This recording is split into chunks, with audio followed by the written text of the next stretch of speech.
নমস্কাৰ।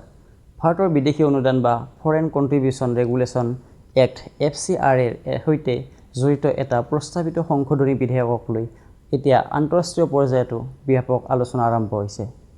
আমেৰিকাৰ কংগ্ৰেছ সদস্য ৰাইলি মুৰে এই প্ৰস্তাৱিত বিধেয়কক লৈ তীব্ৰ উদ্বেগ প্ৰকাশ কৰিছে।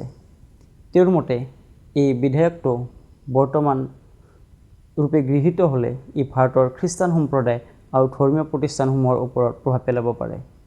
লগতে তেওঁ এই বিষয়টো ভাৰত-আমেৰিকা দ্বিপাক্ষিক সম্পৰ্কতো প্ৰভাৱ পেলাব পাৰে বুলিও মন্তব্য কৰিছে। কিন্তু এই বিতৰ্কৰ মূল কাৰণ কি? এই সংশোধনী বিধেয়কত আচলতে কি পৰিৱৰ্তনৰ প্ৰস্তাৱ দিয়া হৈছে? ফৰেন কণ্ট্ৰিবিউশ্যন ৰেগুলেশ্যন এক্ট 2010 অৰ্থাৎ FCRA হৈছে এনে এখন আইন যিয়ে নিৰ্ধাৰণ কৰে যে ভাৰতৰ কোন NGO, চেৰিটেবল ট্ৰাষ্ট, শিক্ষানুষ্ঠান, ধৰ্মীয় প্ৰতিষ্ঠান বা আন কোনো সংস্থাই বিদেশৰ পৰা কেনেদৰে ধন গ্ৰহণ কৰিব পাৰিব আৰু সেই ধন কেনেদৰে ব্যৱহাৰ কৰিব। বিদেশী অনুদান লাভ কৰিবলৈ প্ৰতিটো সংস্থাক গৃহ মন্ত্ৰালয়ৰ অধীনত FCRA পঞ্জীয়ন কৰাটো বাধ্যতামূলক। এই পঞ্জীয়ন 5 বছৰৰ বাবে বৈধ থাকে আৰু তাৰ পিছত নৱীকৰণ কৰিব লাগে। চৰকাৰৰ তথ্য অনুসৰি 15 জুলাই 2026 তাৰিখলৈকে দেশত 14,449টা সক্ৰিয় FCRA পঞ্জীয়ন আছিল। ইয়াৰ বিপৰীতে 22,498টা পঞ্জীয়ন বাতিল কৰা হৈছে আৰু 15,212টা পঞ্জীয়নৰ ম্যাদ উকলি গৈছে। 2019 চনৰ পৰা 2022 চনৰ ভিতৰত FCRAৰ পঞ্জীয়িত সংস্থাসমূহে মুঠ 55,771 কোটি টকাৰ বিদেশী অনুদান লাভ কৰিছিল। নতুন সংশোধনী বিধেয়কত আটাইতকৈ গুৰুত্বপূৰ্ণ প্ৰস্তাৱ হৈছে ডেজিগনেটেড অথৰিটি নামৰ এটা চৰকাৰী কৰ্তৃপক্ষ গঠন কৰা। যদি কোনো সংস্থাৰ FCRA পঞ্জীয়ন বাতিল হয়, নৱীকৰণ সংস্থাই নহয় বা সংস্থাই নিজেই পঞ্জীয়ন ত্যাগ কৰে, তেন্তে এই কৰ্তৃপক্ষই সেই সংস্থাৰ বিদেশী অনুদান আৰু সেই অনুদানৰ জৰিয়তে সৃষ্টি হোৱা সম্পত্তিৰ পৰিচালনাৰ দায়িত্ব নিজৰ হাতত ল'ব পাৰিব। এই ব্যৱস্থাক লৈয়ে সৰ্বাধিক বিতৰ্ক সৃষ্টি হৈছে। ইয়াৰ উপৰিও বিধেয়কখনত কিছুমান আন গুৰুত্বপূৰ্ণ প্ৰস্তাৱো আছে। যিসকল সংস্থাই বিগত 2টা বিত্তীয় বৰ্ষত 1 লাখ টকাৰ কম বিদেশী অনুদান লাভ কৰিছে বা ব্যৱহাৰ কৰিছে, তেওঁলোকৰ FCRA নৱীকৰণ প্ৰভাৱিত হ'ব পাৰে। এটা সংস্থাৰ পৰা আন এটা সংস্থালৈ বিদেশী অনুদান স্থানান্তৰৰ নিয়ম অধিক কঠোৰ কৰা হ'ব। বিদেশী ধন লাভ আৰু ব্যৱহাৰৰ সময়সীমাও অধিক কঠোৰ হ'ব পাৰে। সংস্থাসমূহে নিজৰ প্ৰকল্প, ৱেবছাইট আৰু ছ'চিয়েল মিডিয়াৰ বিষয়ে অধিক তথ্য চৰকাৰক দাখিল কৰিব লাগিব। এই বিধেয়কৰ বিৰোধিতা কিয় কৰা হৈছে?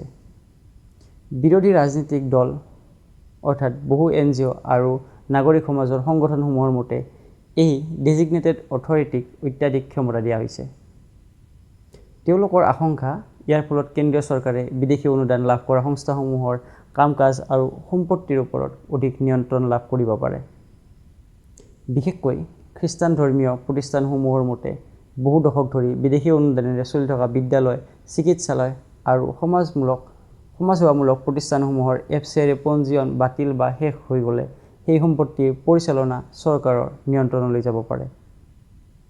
বিশেষকৈ কেৰালাত এই বিষয়টোক লৈ অধিক উদ্বেগ দেখা গৈছে, কিয়নো তাত বহু খ্ৰীষ্টান সংগঠনে বৃহৎ শিক্ষানুষ্ঠান আৰু চিকিৎসা প্ৰতিষ্ঠান পৰিচালনা কৰে। চৰকাৰে অৱশ্যে এই অভিযোগসমূহ নাকচ কৰিছে।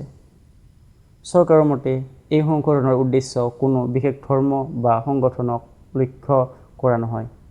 ইয়াৰ মূল উদ্দেশ্য হৈছে বিদেশী অনুদানৰ ব্যৱহাৰত স্বচ্ছতা আৰু কটকটীয়া নিৰীক্ষণ নিশ্চিত কৰা।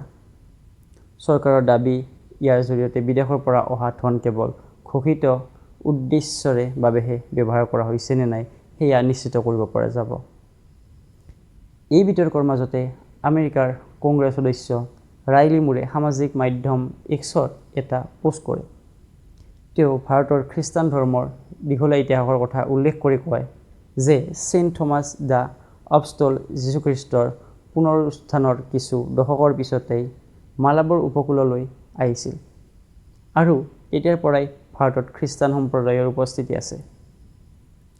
তেওঁৰ অভিযোগ, এই সংশোধনী বিধেয়ক চৰকাৰক চাৰ্চ আৰু ধৰ্মীয় চেৰিটেবল প্ৰতিষ্ঠানসমূহৰ পৰিচালনাত অধিক হস্তক্ষেপ কৰাৰ ক্ষমতা দিব পাৰে।